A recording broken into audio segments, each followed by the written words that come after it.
एक दिन में 24 घंटे, एक घंटे में 60 मिनट और हर मिनट में 270 बच्चे। इस रफ्तार के साथ 2023 में दुनिया की आबादी 8 अरब के आंकड़े को छू लेगी। यूं तो 19वीं सदी की शुरुआत में ही वर्ल्ड पॉपुलेशन 1 अरब हो गई थी, लेकिन इसके महज 220 साल बाद विश्व की आबादी 8 अरब होने जा रही है। दुनिया की आबादी ने 7 अरब के आंकड़े को 2011 में ही पार कर लिया था। नमस्कार, आप देख रहे हैं नजर टुडे। मैं हूं आपके साथ प्रज्ञा झा। आपको बताते हैं कि 8 अरब आंकड़े को पार करने की 5 वजह क्या है। आबादी की इस तेज रफ्तार के पीछे पहला कारण है जन्म दर में बढ़ोतरी। 18वीं सदी से 20वीं सदी के अंत तक जन्म दर काफी तेजी से बढ़ा था। करीब 250 साल पहले तक एक महिला औसतन 6 बच्चों को जन्म देती थी। ये स्थिति 150 साल तक बनी रही। इसमें मामूली सी गिरावट आई थी 1950 में। उस वक्त हर महिला औसतन 5 बच्चों को जन्म दे रही थी।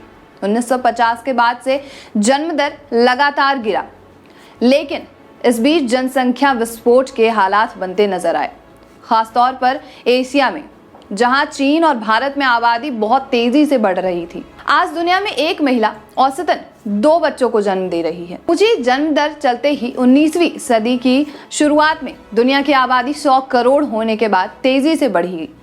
विश्व की जनसंख्या को 200 करोड़ पहुंचने में 123 साल का समय लग गया। साल 1927 में वर्ल्ड पॉपुलेशन 200 करोड़ के आंकड़े को पहुंच चुकी थी।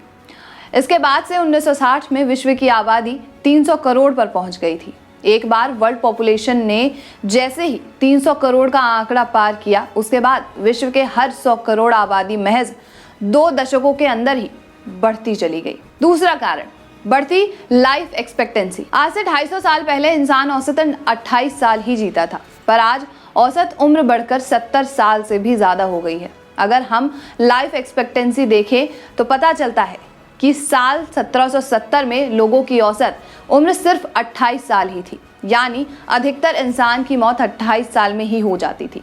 आज दुनिया में लोगों की उम्र 72 साल है और 18वीं सदी से ही पूरे विश्व में लाइफ एक्सपेक्टेंसी लगातार बढ़ती आ रही है। तीसरा कारण, मृत्यु दर में लगातार कमी आना। वर्ल्ड पॉपुलेशन में विस्फोटक तेजी का एक बड़ा कारण है मृत्यु दर का जन्म दर के मुकाबले तेजी से घटते जाना। दरअसल साल 1950 से ही जन्म दर और मृत्यु दर में लगातार कमी देखने को मिल रही है। अगर हम आंकड़ों का आकलन करें तो मालूम चलता है कि साल 1950 में 1000 लोगों में 20 लोगों की मौत हुई।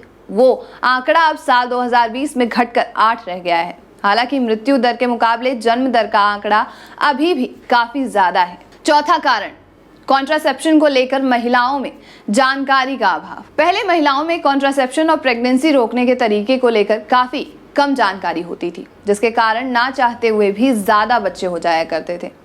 ये आबादी बढ़ने का चौथा बड़ा कारण है। एशिया, लैटिन अमेरिका और अफ्रीका के प्रगतिशील देश की बात करें तो साल 1960 में मात्र 9% मैरिड कपल ही सिर्फ कॉन्ट्रासेप्शन का इस्तेमाल करते थे, लेकिन 1990 आते आते हर 2 में से 1 शादीशुदा जोड़ा अनचाही प्रेगनेंसी रोकने के लिए कॉन्ट्रासेप्शन का इस्तेमाल करना शुरू कर देता है। आज कॉन्ट्रासेप्शन को लेकर महिलाएं काफी जागरूक हैं। 2015 के आंकड़ों के हिसाब से अब 64% महिलाएं कॉन्ट्रासेप्शन का इस्तेमाल करती हैं। पांचवा कारण, शिशु मृत्यु दर में भारी गिरावट आना। दुनिया की आबादी 8 अरब होने में 5वां बड़ा कारण है शिशु मृत्यु दर में सुधार होना। साल 1990 में जहां 1000 में से 93 बच्चों की मौत हो जाती थी, वहीं अब इस स्थिति में सुधार होना शुरू हो गया है। आज ये सबसे निचले स्तर पर आ चुका है। साल 2020 में 1000 में से सिर्फ 37 बच्चों की ही मौत हुई थी। हालांकि शिशु मृत्यु का बढ़ना या घटना इस बात पर काफी निर्भर करता है कि बच्चे का जन्म किस जगह पर होता है। उप सहारा अफ्रीका में आज भी 1000 में से 79 बच्चों की मौत हो जाती है। वहीं यूरोप और उत्तर अमेरिका में यह स्थिति इतनी खराब नहीं है। यहाँ 1000 में से सिर्फ 6 बच्चों की ही मौत होती है। ऑस्ट्रेलिया और न्यूजीलैंड में यह संख्या 4 है। जन्म दर के घटने के बाद भी क्यों तेजी से बढ़ी आबादी, चलिए ये आपको समझाते हैं। आंकड़ों के मुताबिक 1991 में एक महिला औसतन 5 बच्चों को जन्म देती थी। अब साल 2021 में यह आंकड़ा 2.5 पर आ गया है। पिछले 70 सालों में जन्म दर आधी हो गई है। तो अब सवाल ये उठता है कि जन्म दर आधी हो जाने के बावजूद विश्व की आबादी इतनी तेजी से कैसे बढ़ रही है। दरअसल जन्म दर से आबादी की आधी कहानी ही पता चलती है।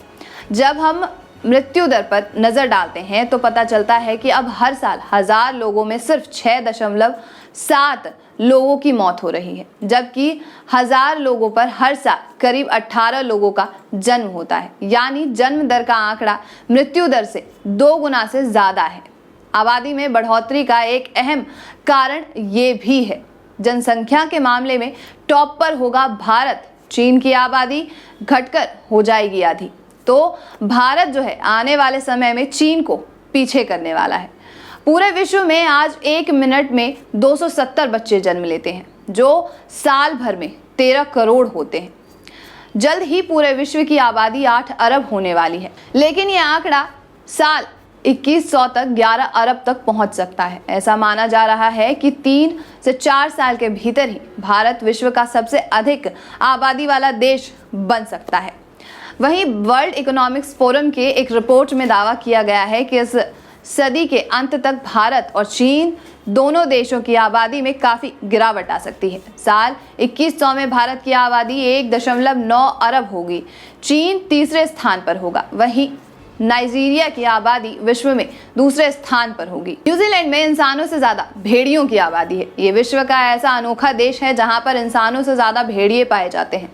साल 1982 में यहाँ 33 लाख लोग रहते थे। वहीं भेड़ियों की संख्या 7 करोड़ के करीब थी, यानी हर एक इंसान पर 22 भेड़िए हैं। हालांकि अब यहाँ की आबादी 50 लाख तक पहुँच चुकी है और भेड़ियों की जनसंख्या 2.5 करोड़ तक पहुँच चुकी है, यानी अभी भी एक इंसान पर 6 से 7 भेड़िए पाए जाते हैं। विश्व की आधी आबादी युवा है। पूरे वर्ल्ड में 30 से कम उम्र वाले लोगों की आबादी 50% से भी ज्यादा है। अगले 30 सालों में 2 अरब बढ़ेगी विश्व की आबादी। अफ्रीका का होगा आधा योगदान। ये समझिए कि कैसे। संयुक्त राष्ट्र की एक रिपोर्ट के मुताबिक अगले 30 वर्षों में विश्व की आबादी तकरीबन 2.2 करोड़ बढ़ेगी। इस बढ़ोतरी में आधा योगदान अफ्रीका का होगा। तो देखा आपने किस तरीके से हमारे पूरे विश्व में लोगों की आबादी बढ़ती जा रही है। आने वाले कुछ समय में भारतीय सबसे ज्यादा आबादी वाला देश बनने वाला है। अब आगे देखने वाली बात यह है कि जिस तरीके से वर्ल्ड इकोनॉमिक फोरम की रिपोर्ट्स आ रही हैं कि भारत विश्व का सबसे ज्यादा जनसंख्या वाला देश बनने वाला है, तो क्या सच में ऐसा होगा? क्या भारत टॉप पे आ जाएगा जनसंख्या के मामले में? बाकी आगे की खबरों के लिए देखते रहिए नजर टुडे। नमस्कार।